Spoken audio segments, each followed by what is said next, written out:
वाहिगुरु जी का खालसा वाहिगुरु जी की फतेह.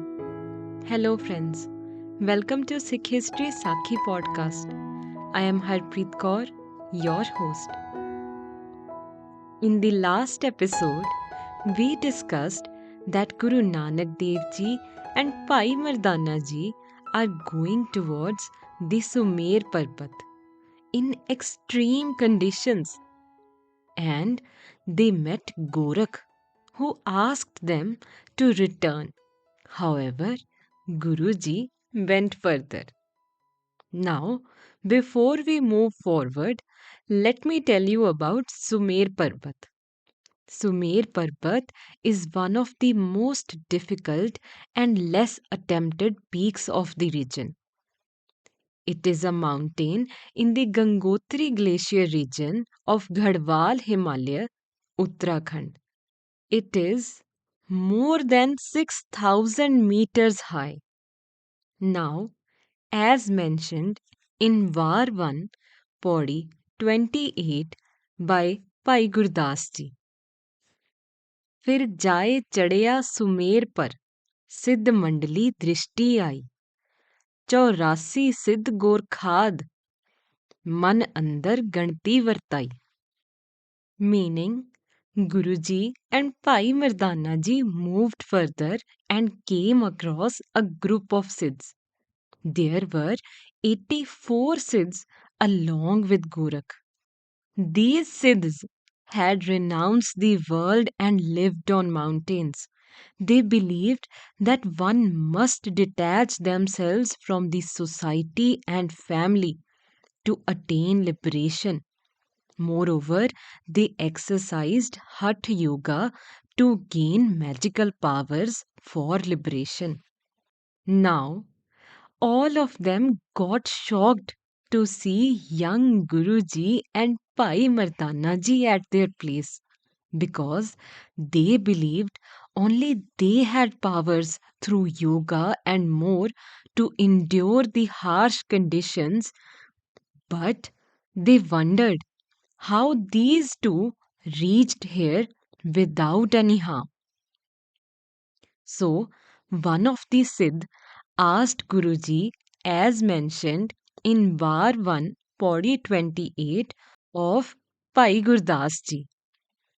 Siddh ਪੁੱਛਣ ਸੁਣ ਬਾਲਿਆ ਕੌਣ ਸਕਤ ਤੋਹਿ ਇੱਥੇ ਲਾਈ. Meaning, O young boy, what power brought you here?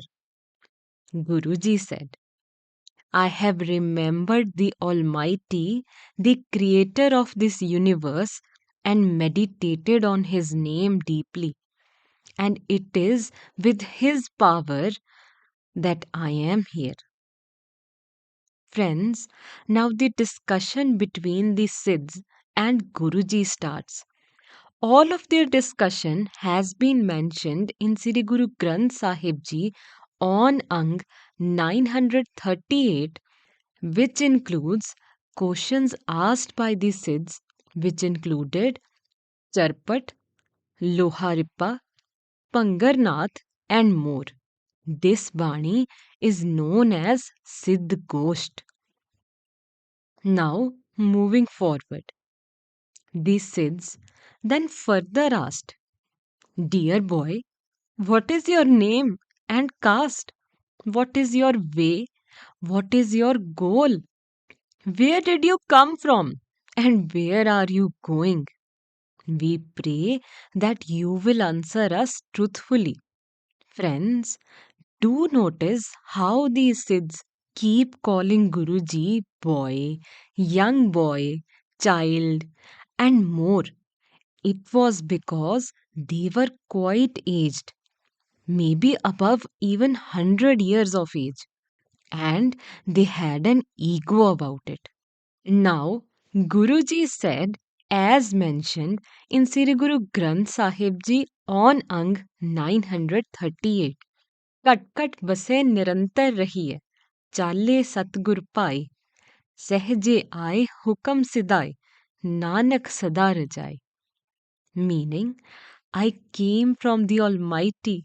I go wherever He orders me. I am Nanak, forever under the hukam. By considering myself a humble servant and seeker of God, I have humbled myself to his feet. My creed is love for God and all of creation. Then the Siddhs asked again, tell me, child, what is the situation like in the mortal world? What is happening there? The question provided Guruji with an opportunity to express his displeasure with their way of living and their disrespect of their obligations to humanity. So, Guruji said, war and epidemic, desire and greed, tyranny and oppression, sin and deception are present everywhere in the mortal world. The truth and righteousness are lost in the world. The kings and saints, the protectors and the saviors of the world are taking bribes and deprive people of their rights.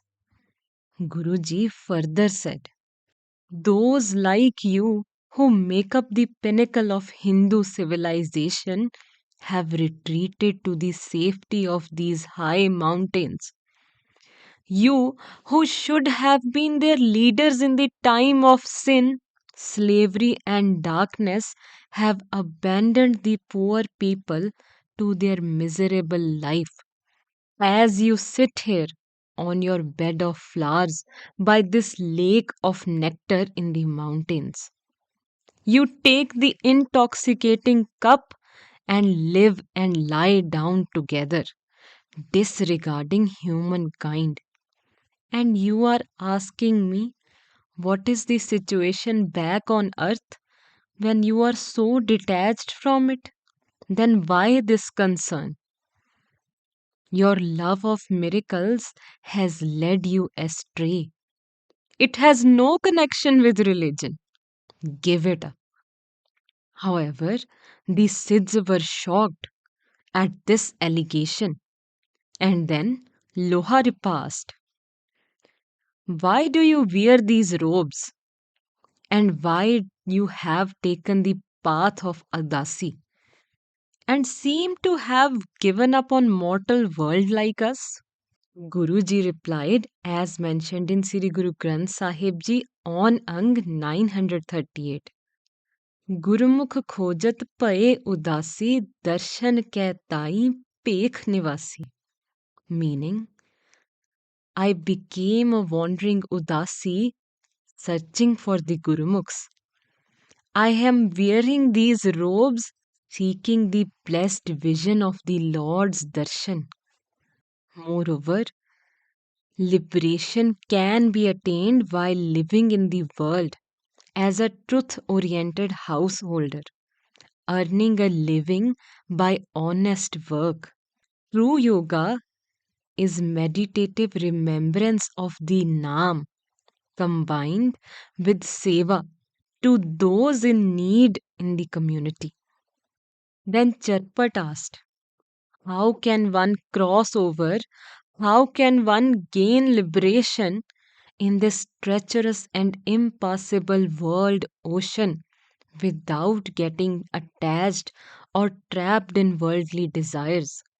Guruji said, as mentioned on Ang 938, जैसे जल में कमल निरालम मुरगाई न साणे सुरत शबद पव सागर तरिए नानक नाम बखाणे. Meaning, just like the lotus flower remains untouched upon the surface of water, with Naam, with the Shabbat of Almighty focused within one's consciousness, this terrifying world ocean can be passed. The impressed Siddhs further asked, who is your Guru and whose ideology do you follow? They were wondering within themselves that how can a young boy like Guruji have so much wisdom. Guruji then said, as mentioned on Ang 938, Pavan Aramb Satgur Matvela, Shabad Guru Surt Tan Chela, meaning, I have been following the true Guru's teachings since the beginning of year. I am disciple of the Shabad, the Naam, and with Almighty's will, I remain unattached from the worldly desires. Now, fully mesmerized by Guruji's words, they knew that Guruji won't give in to their path. So, they thought of setting up a trap for Guruji. Tune in next Tuesday to know what happens next. I hope this brings some value to you and your family. Thank you.